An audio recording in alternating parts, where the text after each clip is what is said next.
amazing viewers. Thank you so much for joining me on my program once again. I appreciate you wherever you are connecting from. If you have not subscribed to my channel, please kindly subscribe to my channel. Click the notification bell so that you'll be notified each time I upload a video.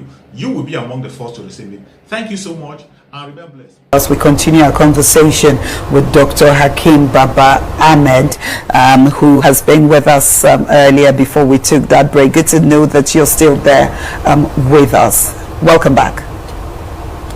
All right. Thank you. Now, before you went on that break, you mentioned that the issue of insecurity compared to the time that the president, took over, from when he took over till now, that the issue of insecurity has become worse. Now, Bishop Kukah has been in the news for some time now. Even this morning, the presidency has reacted, saying that he and some other person should be blamed for Nigeria's inability to get the Super Tucano jets. Do you think that Bishop Kukah is the issues around him, what he's saying, just like you have also put it, and the reaction from the presidency? How do you join these three issues? I apologize that you were not very clear, so I didn't get all the questions you raised. I'm suspecting that you're asking my opinion on issues being raised about technology and the fight against insecurity. No, that's not exactly what it is, even though it's related. I'm saying that before we went on the break, you mentioned that insecurity is now worse compared to the period when President Mohammadu Buhari took over power. Sure. Okay. Sure. Yes, and I'm linking that to the statement by Bishop Kukah. Most of the dailies this morning, the presidency is reacting to the fact that comments by Bishop Kukah and some other persons may be responsible for Nigeria's inability to get the Tucano jets, which is needed in the fight against insecurity. I said, how do you relate all of these issues?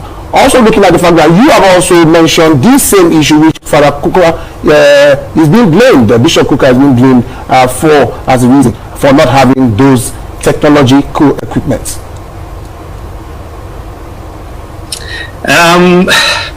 The presidency spokespersons have a way of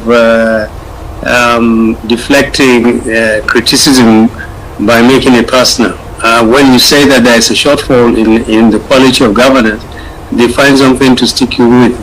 People like Bishop Kukah and I and a few others are used to this, so we don't take it seriously.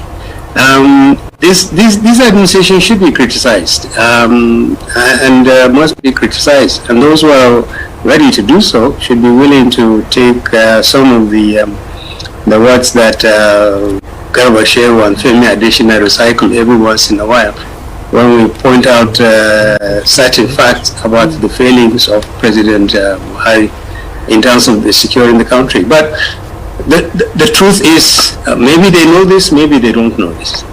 The Nigerian government has problems procuring weaponry from the Western countries because these countries, in most cases, have standards regarding conduct by their armed forces and related agencies in terms of dealing on human rights issues and dealing with prisoners of war or dealing with populations caught up in conflicts. Everybody knows this. They will not sell you one bullet unless they are satisfied that you've met certain criteria. And they have raised issues over and over and over again. The Nigerian government knows this. But the need to improve the conduct of the Nigerian military in the fight against the insurgency against terrorists. They know this. When someone points them out, either it is because of lethargy, or it takes them a long time to adjust, or perhaps the challenges of the conflict doesn't allow them to make adjustments while they are also fighting. I don't know what it is, but whatever it is true that if we had met or complied with standards set by countries that should give us weapons, sell us weapons, we would have a lot more weapons than we have now. So whether it comes from Bishop Kuka or comes from me, we made this point. We want to buy weapons from some countries, improve the way we wage this war. It can be done. It must be done if you want these weapons, because you certainly don't want to go the option of some other members of the government saying procure weapons from anywhere you want, or just bring in mercenaries to fight your war for you. So I agree with Bishop Kuka that the government needs to review its attitude to some of those issues raised by countries that are creating problems, seemingly creating problems for us in terms of selling weapons, and that the onus is on us to improve those conditions. It's a fact, and we need it now. We must not go to the 2023 elections with the current state of insecurity or a worse state of insecurity. Not just because of the elections, but because life is getting worse by the day. And it's time to reverse this trend. We cannot continue to live like this. Every inch of this country has one form of security challenge or the other, and there are solutions to them. It cannot be that there are no solutions to the insecurity in this country. So if there are solutions, you have to ask, is the problem with the people who are supposed to find the solution? Are you saying that we can't deal with bandits and kidnappers and IPOP and ESN and people who are making millions of money from the theft of crude and using it for other illegal activities? There must be something wrong in the way we are running the country, and we should say so. We should raise our voices and demand that the people we voted into office, the president, the National Assembly people, governors, they must do better. We can't live like rats hiding in holes and running away every day from criminals. All right, we just can't. We're tired. All right, we're tired. If we cannot run the country, there is an option. There's a provision in the Constitution for stepping down if you cannot perform the most basic function available to you, which is to protect and secure citizens. All right, Dr. A few people felt that was extreme, but it isn't. It's a statement of fact. All right. We're going to have to leave it there and say a very big thank you to you, Dr. Hakeem Baba Ahmed, Director of Publicity and Advocacy, Northern Elders Forum. Thank you for your thoughts and insight. Let's talk some more about this now. Being joined on the news at 10 by intelligence expert and former DSS operative, Sheyi Adetayo. Thank you for joining me on the news at 10. And I'm sure you're tired of hearing these stories about, we're reeling incident after incident of security failures in the country. And then, you have the president calling for the security chiefs to do more to stop, those attacks and to also rescue abducted persons across the country. What comes to mind when you hear, another order from the president?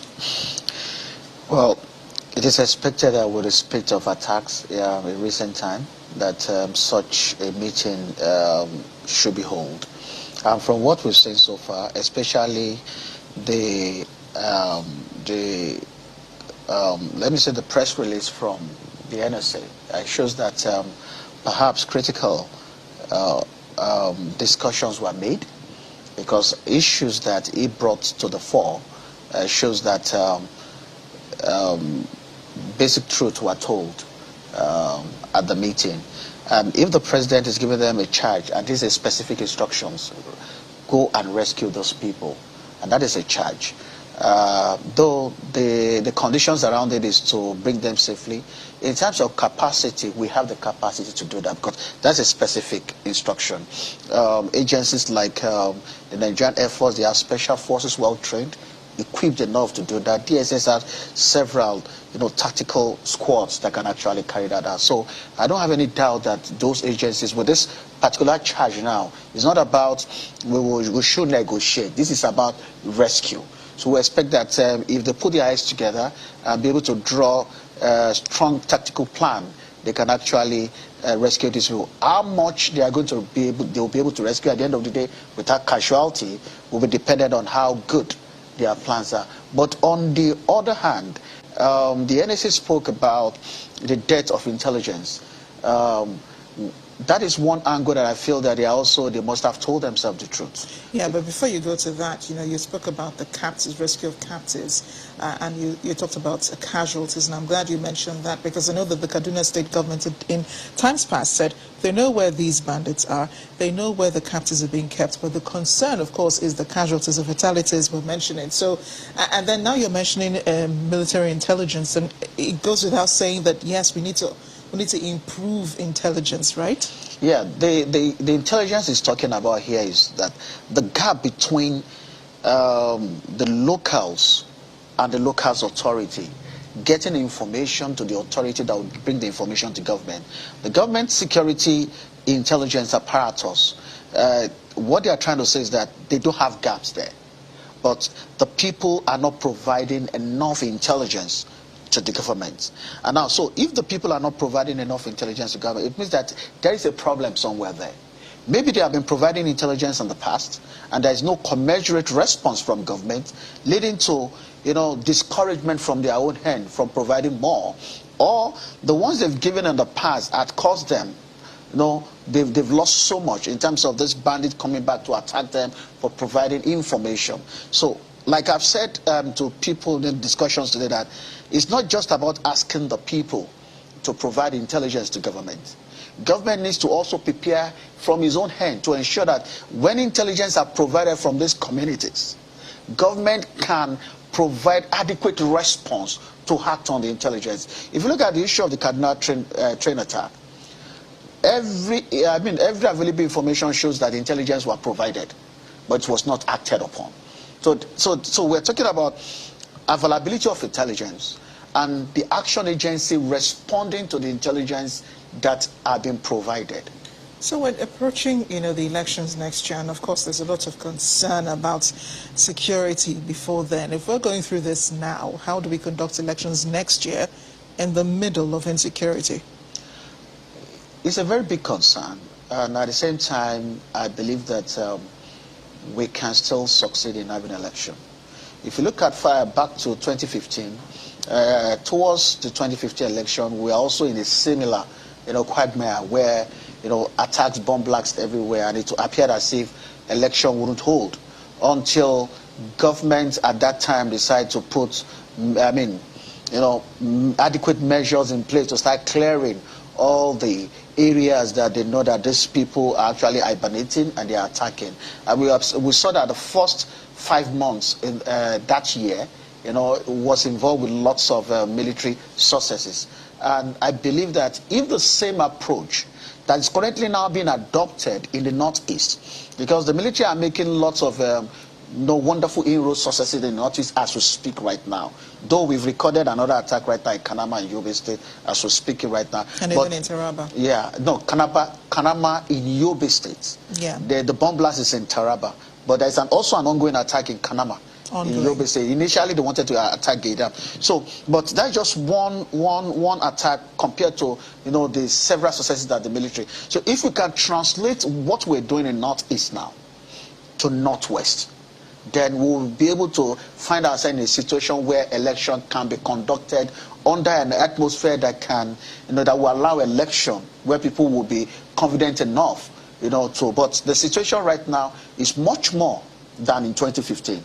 Because 2015, largely, we're talking about Northeast, but now we're talking of the whole country. South, South, Southeast, Southwest, North Central, Northeast, Northwest, all having issues.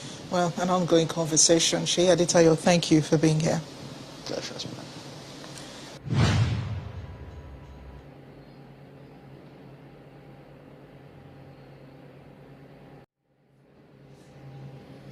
Thank you so much for your patience to watch from the beginning to the end. I hope you have learned something from the video you have just watched. The video you have just watched is to bring information to your doorstep and for educational purpose. It is not to demonize anybody. Let us watch continuously and see who can be able to make a sense out of every nonsense we are seeing. We must continue. We move. It doesn't matter what they do. It doesn't matter what they say. They will kill us. We will kill them. At the end of the day, Biafra is here. Thank you for watching. If you have not subscribed to the channel, please kindly subscribe to the channel. Click the notification bell so that you're notified each time I upload a video. You will be among the first to receive it. Thank you and remain blessed. Bye-bye. See you again.